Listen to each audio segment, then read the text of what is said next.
सभी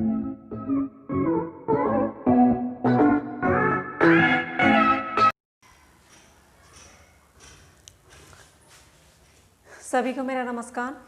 एक बार फिर से आपका स्वागत है हमारे YouTube चैनल समय ज्ञान में। और समय ज्ञान आपके लिए हर रोज़ नया ज्ञान लाता रहता है। आज भी नया ज्ञान लेकर फिर उपस्थित हो गए हम। तो आज हम पढ़ेंगे वर्णों का उच्चारण स्थान, और वर्णों के उच्चारण स्थान को पढ़ेंगे हम सूत्र के द्वारा। सूत्र से समझेंगे हम, एक ही सूत्र में सारे उच्चारण स्थान को बांध दिया गया है। तो देखिए, कहते हैं अकुहु विसर्जनीय नाम कंठा। अकुहु विसर्जनीय नाम कंठा यानी आ और आ,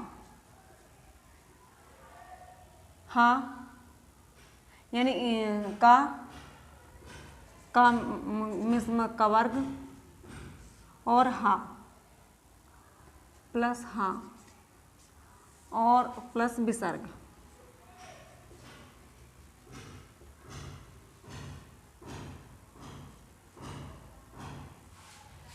आ का वर्ग यानी का वर्ग में आने वाले सभी व्यंजन यानी वर्ण, और प्लस हा और विसर्ग, इन सभी का उच्चारण स्थान क्या है?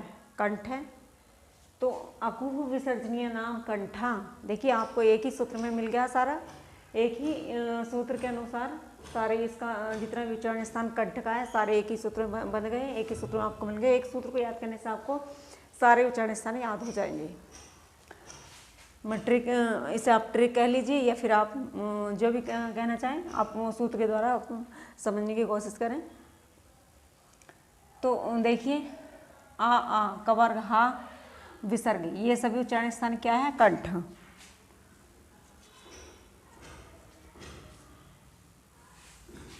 और इचु ये सनाम तालु, अगला देखिए इचु ये सनाम तालु, ई और ई, चा वर्ग और सा, या और सा, या और सा, इनका क्या नाम है? इनका नाम है तालु। ई च वर्ग या सा इनका नाम है, यानी उच्चारण स्थान है इनका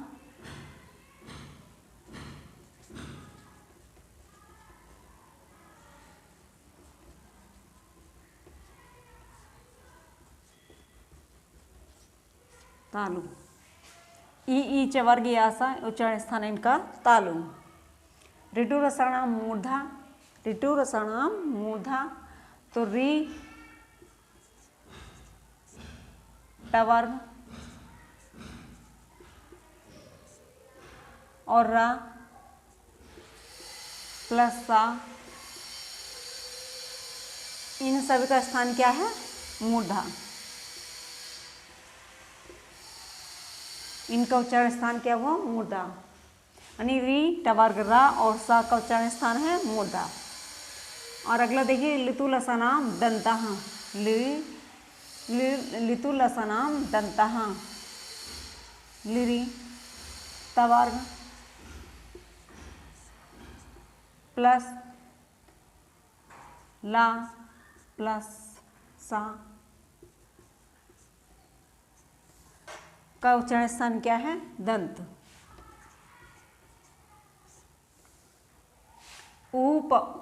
उपहु औष्ठः, उपहु औष्ठ उ और उ, पवर्ग, इनका उच्चारण क्या है? औष्ठ, यानी इनका उच्चारण स्थान है औष्ठ। उ पवर्ग औष्ठ, यानी पवर्ग में जितने भी पा भा ये जितने भी उच्चारण हैं वर्ण हैं ये सभी क्या आते हैं? औष्ठ में आते हैं। अब पंचम अक्षरम नासिका, यानी पंचमाक्षर नासिका,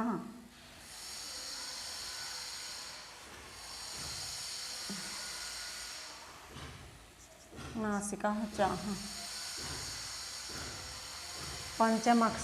पंचमाक्षर नासिका जहाँ, यानी क्या?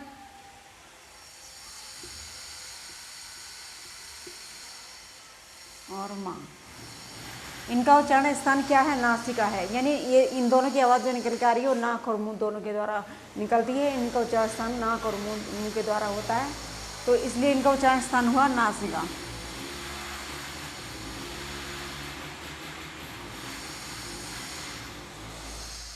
लेकिन देखिए अगर इसमें नासिका, अगर ऑप्शन में नासिका है तब तो आप नासिका लगाएंगे, अगर ऑप्शन में नासिका नहीं है तो कंठ, तालु, तालु, मूर्धन्य, दंत और औष्ठ।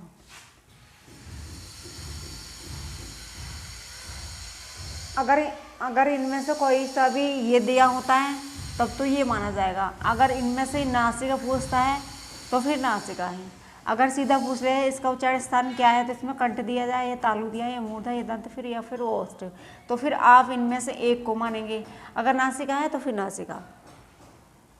और ए देतो कंठ तालु, अगला देखते हैं हम। ए देतो कंठ तालु, ए आए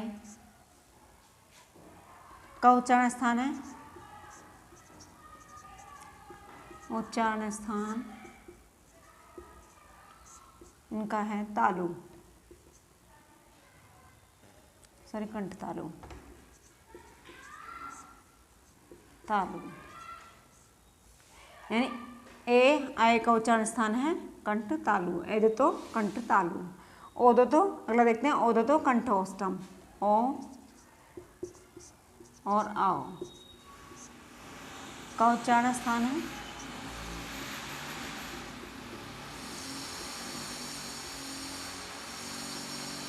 कंठोष्टम।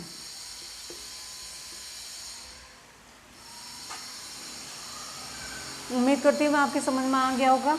अपूर्व विसर्जनीय नाम कंठा, आ कवार घा विसर्ग, ये सब उच्चारण स्थान का कंठ है। इची ऐसा नाम तालु, ई चवर्गिया सा का उच्चारण स्थान तालु। ऋटु नाम मूर्धा, री टवर्ग सा का उच्चारण स्थान है मूर्धा। लितुल नाम ली टवर्ग लासा का उच्चारण स्थान है दंत। उपु ओष्ठ, उ और ऊ पवर का उच्चारण स्थान ओष्ठ। पंचमाक्षर नासिका जहाँ, यम गणनाम का उच्चारण स्थान नासिका, यानी आपको उसको कंठ तालु मूर्धा में भी आता है ये। ऐ तो कंठ तालु, ए और आय का उच्चारण स्थान है कंठ तालु। ओ दो कंठोष्टम, ओ का उच्चारण स्थान क्या है कंठोष्टम। मैं उम्मीद करती हूँ आपको समझ में आ गया होगा। एक ही सूत्र से आपको सारे उच्चारण स्थान याद हो जाएंगे। आप एक सूत्र को याद रख लीजिए और सारे उच्चारण स्थान आपको याद हो जाएंगे।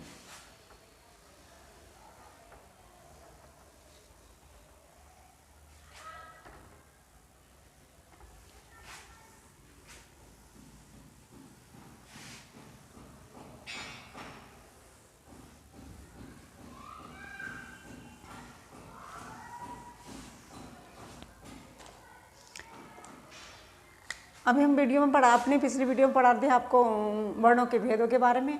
तो आप स्वरतंत्री के आधार पर वर्ण के भेद,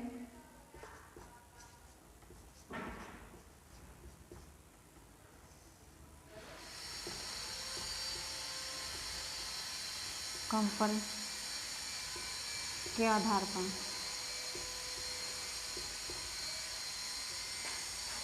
पर वर्ण के भेद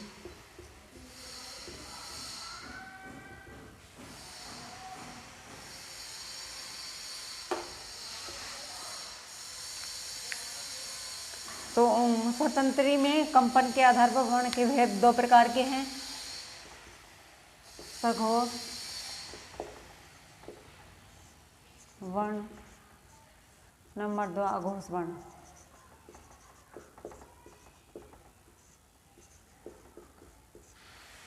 दो प्रकार के हैं, सघोष वर्ण और अघोष वर्ण। अब देखते हैं हम सघोष वर्ण के बारे में। वर्ण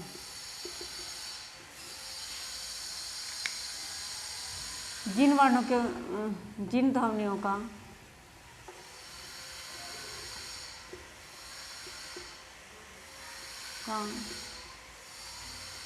उच्चारण करते समय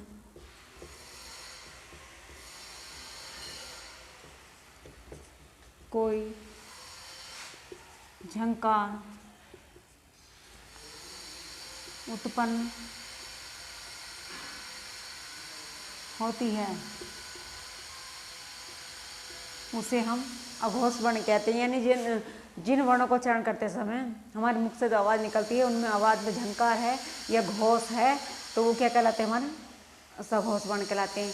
ये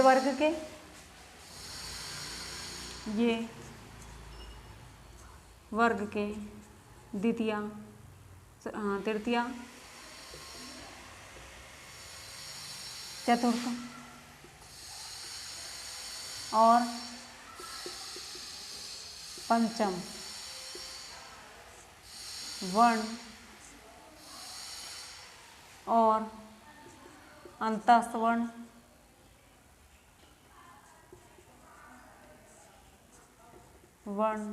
सभी स्वर और हा और द्विगुण व्यंजन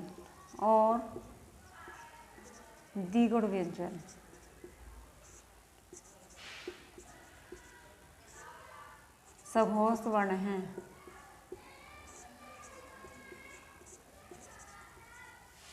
जिन ध्वनियों को उच्चारण करते समय कोई भी झंकार उत्पन्न होती है या फिर घोष पैदा होता है वर्णों को उच्चारण करते समय, वो क्या कहलाते हैं, हमारे सघोष वर्ण कहलाते हैं।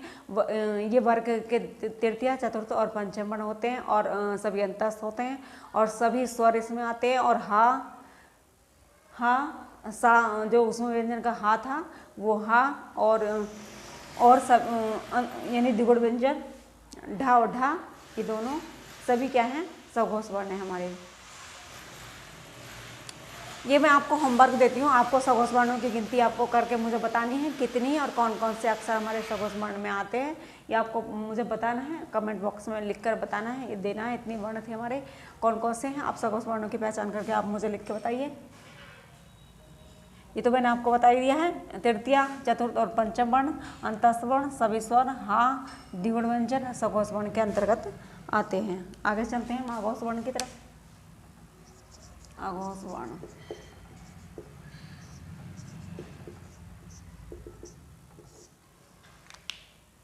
अघोष वर्ण, अघोष को कहने से आपको पता चल रहा होगा जिनमें कोई घोष ना हो, यानी जिनमें कोई झंकार पैदा ना हो, जिनमें कोई भी ध्वनि पैदा ना हो, वो क्या कहलाते हैं हमारे अघोष। जिन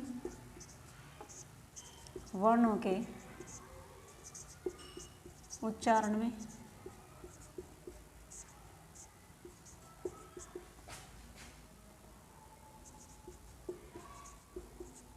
झंकार पैदा ना हो वे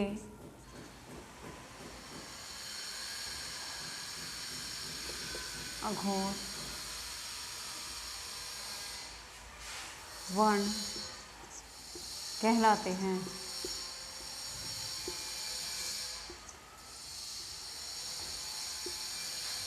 ये वर्ग के प्रथम, द्वितीय और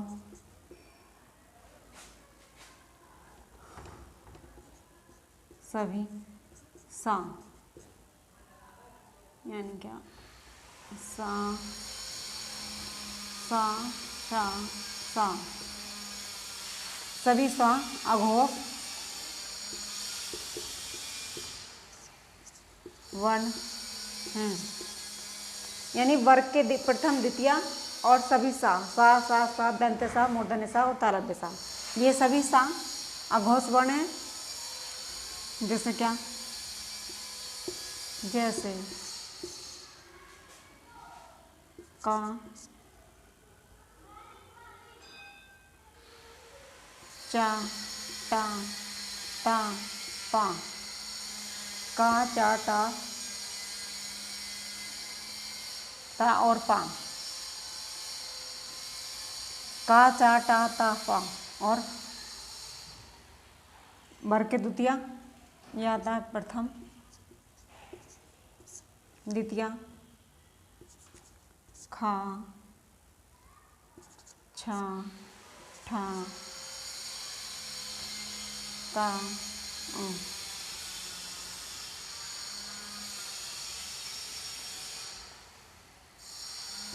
था, पा और फा। खा, छा, ठा, था, फा, खा, छा, ठा था फा, ये सभी द्वितीय हैं, द्वितीय वर्ग के हैं। और सभी सा,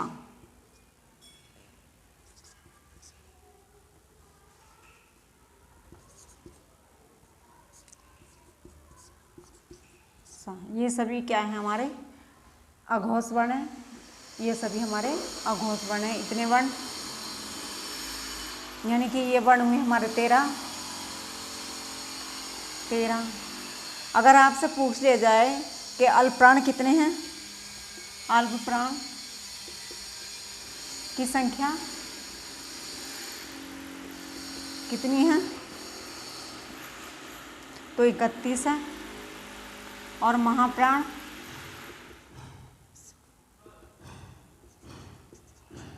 संख्या हमारी 15 है। और सघोष वर्ण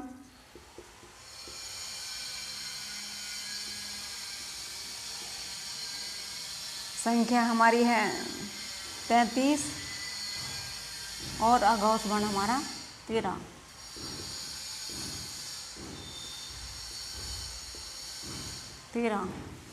यानी अगर अल्प प्राण की संख्या पूछता है तो 31 है, महाप्राण की संख्या पूछता है तो 15 है, सघोष वर्ण की संख्या पूछता है तो 33 है, अघोष वर्ण की संख्या पूछता है तो 13 है। आपको इन संख्याओं के बारे में आपको जरूर याद होना चाहिए, क्योंकि संख्याएं भी पूछ ली जाती हैं। कभी कभी संख्याओं को भी बारे में आ जाता है कि सघोष वर्ण की संख्या कितनी है। यानी अगर पूछ ले तो वो कहीं से भी उठाकर पूछ के देख देता है, ये भी अघोष है, ये सघोष है। इन वर्णों की पहचान आपसे करा लेता है, इसलिए आपको पहचान जरूर होनी चाहिए। और मैं उम्मीद करती हूँ कि मैंने जितना भी आपको समझाने की कोशिश की है वो आपकी समझ में आ गया होगा, ये मेरी उम्मीद है। मैं कोशिश करती रहती हूँ हर नया ज्ञान लाने की। तो चलते हैं हम आज वीडियो को यहाँ तक ही। वीडियो देखने के लिए बहुत बहुत धन्यवाद।